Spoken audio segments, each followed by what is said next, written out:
Cannibalism.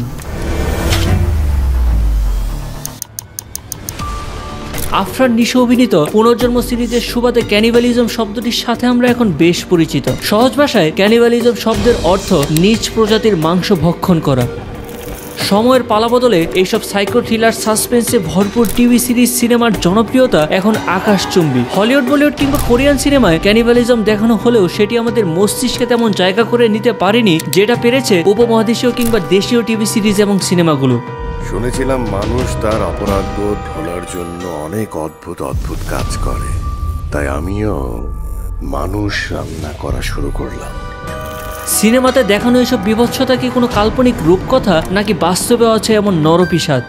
ক্যানিবালিজমের মতো বিভৎস ভয়ঙ্কর আর ঘৃণিত কাজকর্মকে সিনেমাতে দেখানো হচ্ছে টান টান উত্তেজনা আর আকর্ষণের সাথে। সেই সবের যৌক্তিকতাই বা কতটুকু? ক্যানিবালিজমের পেছনে লুকিয়ে থাকা history, myth, psychosexual disorder, medical aspect, এই সব কিছু নিয়ে থাকছে আজকের video the mystery of cannibalism.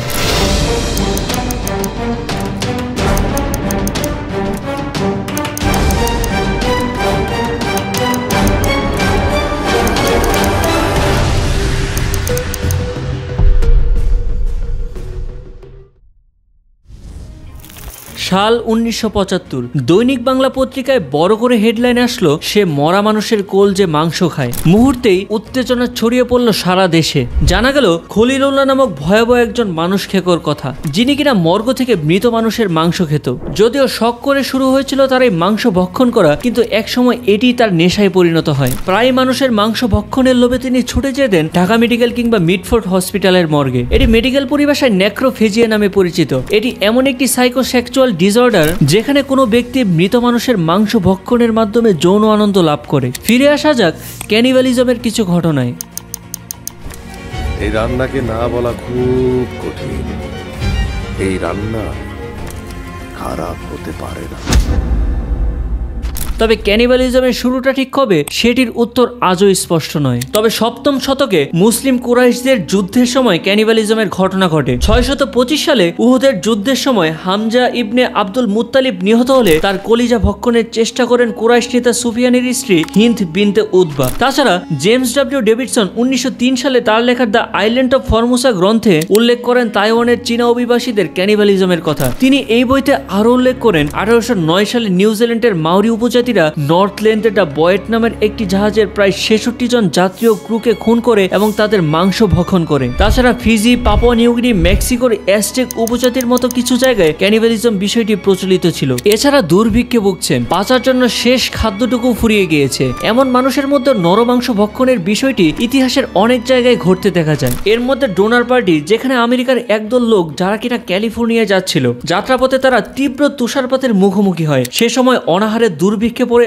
অনেকে নরমাংস ভক্ষণ করেছিল। এছাড়া 1932 সালে হোলোডোমার দুর্ঘটনা, 1972 সালে এয়ার সোর্স ফ্লাইট বিধ্বস্ত হওয়ার পর বেঁচে থাকা লোকেরা বাঁচার জন্য মৃতদেহ ভক্ষণ করেছিল বলে জানা যায়। এছাড়া 1943 সালে দ্বিতীয় বিশ্বযুদ্ধের সময় জার্মানির প্রায় 1 লাখ যুদ্ধবন্দী সেনাকে রাশিয়ার সাইবেরিয়াতে পাঠানোর সময় খাবারের অভাবের তাড়নায় তারা ক্যানিবালিজমের আশ্রয় নেয়। তবে এই বিষয়গুলোকে ক্যানিবালিজম বললেও নেক্রোভিজিয়া কিন্তু বলা যাবে না। অর্থাৎ নেক্রোভেজিক তারাই যারা মৃতদেহ ভক্ষণের মাধ্যমে যৌন আনন্দ লাভ করে। এমন মানুষের সংখ্যাও কিন্তু ইতিহাসে কম নয়। এর মধ্যে সবচেয়ে কুখ্যাত ছিলেন আমেরিকার আলবার্ট ফিশ, যিনি কিনা একাধারে সিরিয়াল কিলার, ধর্ষক, পাশাপাশি ভয়ঙ্কর একজন নরখাদক ছিলেন।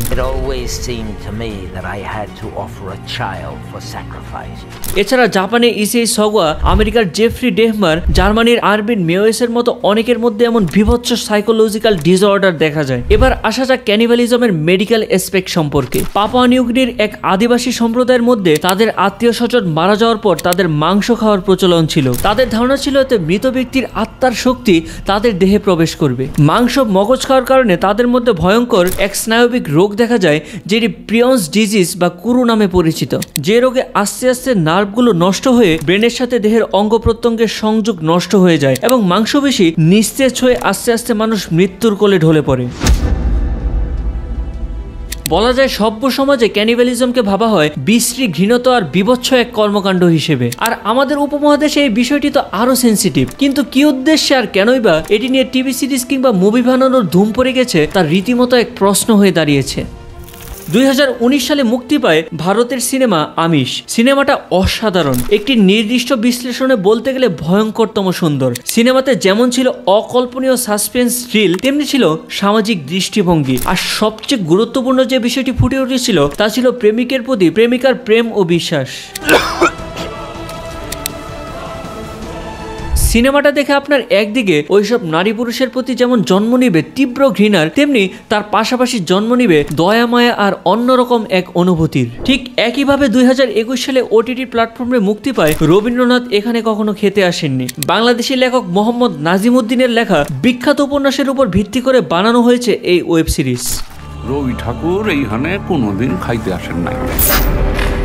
ক্যানিবালিজমের মতো একটি বিভৎস জিনিসকে এখানে নান্দনিকভাবে একটি ডেলিশিয়াস ওয়েতে প্রেজেন্টের চেষ্টা করা হয়েছে, কিন্তু সব ছাপিয়ে আলোচনা সমালোচনার শীর্ষে ছিল ভিকি জায়েদ পরিচালিত পুনর্জন্ম সিরিজ। আফরান নিশো এবং মেহজাবিনের অভিনয়, স্টোরি টেলিং, সিনেমাটোগ্রাফি এবং প্রতিটি মুহূর্তে দর্শককে থ্রিল ও সাসপেন্সে ধরে রাখা। আপনি আপনার স্ত্রীকে হত্যা করবেন না, কোনোভাবেই না। সব মিলিয়ে বলতে গেলে অসাধারণ, কিন্তু এই সিরিজের সবচেয়ে দৃষ্টিকটু যে বিষয়টি ছিল সেটি হচ্ছে ক্যানিবালিজমের মতো একটি বিষয়টিকে নান্দনিকভাবে উপস্থাপন করা। মানুষের মাংস খাওয়ার মতো গা ঘিনঘিনে ব্যাপারটাকে উপস্থাপন করা হয়েছে অতি সাবলীলভাবে। সমস্যাটা ঠিক এখানেই। ক্যানিবালিজমের মতো ঘটনাকে সমাজ আর ঘৃণ্য চোখে দেখবে না, দেখবে অতি সহজ আর সাবলীলভাবে। কেউ কেউ হয়তো বলবে শিল্পীকে তার মতো করে শিল্প চর্চা করতে দেওয়া উচিত, তারও স্বাধীনতা আছে গল্প বলার, সিনেমা বানানোর। কিন্তু শিল্পী এবং নির্মাতাদের এটাও জেনে রাখা উচিত কোনটি সুস্থ শিল্প আর কোনটি অসুস্থ, বিকৃত এবং সাইকোপ্যাথ। কারণ এসব থেকে উদ্বুদ্ধ হয়ে যে অপরাধ ঘটবে না তা বলা কিন্তু দুষ্কর। টিভিতে ক্রাইম সিরিয়াল দেখে ক্লুলেস মার্ডারের কৌশল রত করছিলেন জিসান। জানিয়েছে হত্যার কায়দা এবং রহস্য আড়ালের কৌশল শিখেছে ক্রাইম পেট্রোল দেখে। কাজে ক্যানিবালিজমের মতো বিকৃত একটি বিষয়কে টিভি সিরিজ আর সিনেমার মাধ্যমে প্রমোট না করাই হবে যৌক্তিক সিদ্ধান্ত।